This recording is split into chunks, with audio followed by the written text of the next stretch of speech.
500 army আইসে আমাদের camp জ্বালাই দিচ্ছে এবং জয় বাংলা করে ডাক দিতাম। এটাই আমাদের মুখ্য অস্ত্র ছিল, বড় অস্ত্র ছিল জয় বাংলা। আজকে যদি জাতির জনক বঙ্গবন্ধু শেখ মুজিবুর না থাকলো তো এরা বাংলাদেশ হতো না। 26শে মার্চ যখন জাতির জনকের নির্দেশ ক্রমে দেশে আন্দোলন শুরু হয়, তখন আমরা আমাদের কিছু বন্ধু বান্ধব আমরা ওই মুহূর্তে লাঠি ছোটা নিয়ে ট্রেনিং দেওয়া এবং ওই ট্রেনিংটা দিয়েছে আমাদের একজন আর্মির অফিসার ছিল। উনি ওইখানে এলাকায় 30-40 জনকে ট্রেনিং দেওয়ার পরে ওই ট্রেনিংয়ের অবস্থায় যখন আমরা শুনতে পেলাম জাতির জনক বঙ্গবন্ধুর নির্দেশ ক্রমে যার যা আছে তাই নিয়ে ঝাঁপাই পড়বা, ওই নির্দেশে তারপরেই 26শে মার্চ যখন দুষ্কৃতিকারী সেই পাকিস্তানি আর্মিরা অ্যাটাক করে তখন আমরা শুনতে পাই, তখন আমরা চিন্তা করলাম আমাদের এই মুহূর্তে আমাদের তো বাঁচার কোনো পথ নেই, আমাদের বাংলাদেশকে এরা নকশাত করবে। তখন আমাদের সেই বন্ধু বান্ধব যারা ট্রেনিং দিয়েছে তারা একটা দল গঠন করলাম। দূর দূরান্ত থেকে লোক আসছে, তাদেরকে সেবা করলাম, তাদেরকে খাওয়া দাওয়ার বন্দোবস্ত করলাম। মুক্তিযোদ্ধা যারা ট্রেনিং প্রাপ্ত তারা আমরা আর কি একত্র হই। একটা বিডিআরের লোক ছিল ফারুক নামে, তার আর্মস ছিল, ওই আর্মসের সাথে আরও একজন লোক ছিল মালিক নাম, তার এই আর্মস ছিল। এরা মিলেমিশে আমরা একটা সংগঠন গঠন করলাম, মুক্তিযোদ্ধার বাহিনী গঠন করলাম। সেই গঠনের মাধ্যমে আমরা এলাকা ভিত্তিক কিছু যুদ্ধ শুরু করলাম। আর্মির এক প্রাক্তন সৈনিক অদুর সাহেব আমাদেরকে নেতৃত্ব দিল। আমরা তখন উদয়পুরে একটা বাহিনী করলাম।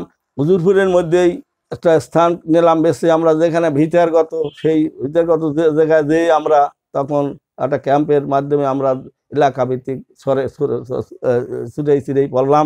আমাদের শেষ মুহূর্তে ওই রণাঙ্গনের ক্ষেত্রে আমরা আগুরপুরের ওরা গানবোট নিয়ে আগুরপুর পড়াইতে আসছে, তখন আমরা 3 দিক থেকে আমরা অ্যাটাক করি তাদেরকে, তারা গানবোট নিয়ে পলাই চলে যাইতে হয়েছে। কিন্তু তারপরে দেখা যাচ্ছে যে আমরা এই ট্রেনিংয়ে আমাদের লোকজন আস্তে আস্তে আমাদের আর্মস এমিশন নেই, যেহেতু আমরা কোথায় পাবো, তখন কিছু কিছু যে রাজাকারদের আর্মস আছে ওই আর্মস থেকে আমরা চিন্তাই ওদের কাছে অ্যাটাক করে রাত্রে যাইয়া ধরে নিয়ে আইসা আর্মস নিয়ে আসছি। আমরা অনেক কষ্ট ত্যাগ শিক্ষার মাধ্যমে আমরা দেশ স্বাধীন করছি। দেশটাকে আমরা চাই দেশের মানুষ ভালো থাক, বাংলাদেশ একটা নামক দেশ হবে, এইটাই আমাদের আশা ছিল। এইটাই বড় জাতির জনক বঙ্গবন্ধু শেখ মুজিবুর রহমানের নেতৃত্বে আমরা যুদ্ধ করেছি। জয় বাংলা আমাদের স্লোগান, যুদ্ধ শুরু করে তখন আমাদের জয় বাংলা করেই আমরা গোলাগুলি করতাম এবং জয় বাংলা করে ডাক দিতাম। এটাই আমাদের মুখ্য অস্ত্র ছিল, বড় অস্ত্র ছিল জয় বাংলা।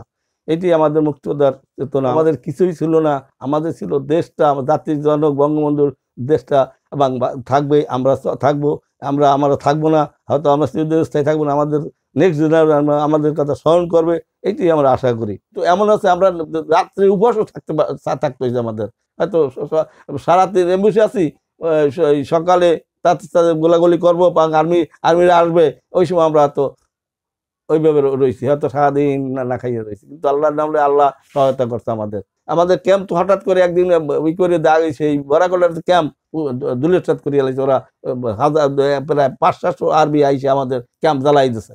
আমরা তখন অন্য জায়গায় স্থানান্তর করছি, যখন শুনলাম যে আর্মিরা আসতেছে তোমরা পলা, সব আমরা ওই আর্মস দিয়ে পলাইছি। বর্তমান যারা নতুন প্রজন্ম বা আমাদের ছেলে ফেলে এরা আছেন এবং তাদেরকে বলবো যে বাংলাদেশ আনছি আমরা ছিনিয়ে, আমরা যুদ্ধ করে আনছি, রক্ষা করার দায়িত্ব আপনাদের, আমার সন্তানদের, আমাদের বাংলাদেশের এই 19 কোটি মানুষের।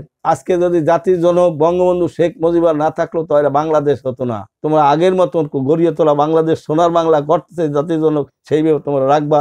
আমাদের বাংলাদেশ সবার দেশ, এইটা মনে করে দেশকে রাখবে। সংবাদ, ফিচার ও অনুষ্ঠানের জন্য ভিজিট করুন সংবাদ প্রকাশের ওয়েবসাইট এবং যুক্ত থাকুন ফেসবুক পেজ ও ইউটিউব চ্যানেলের সঙ্গে।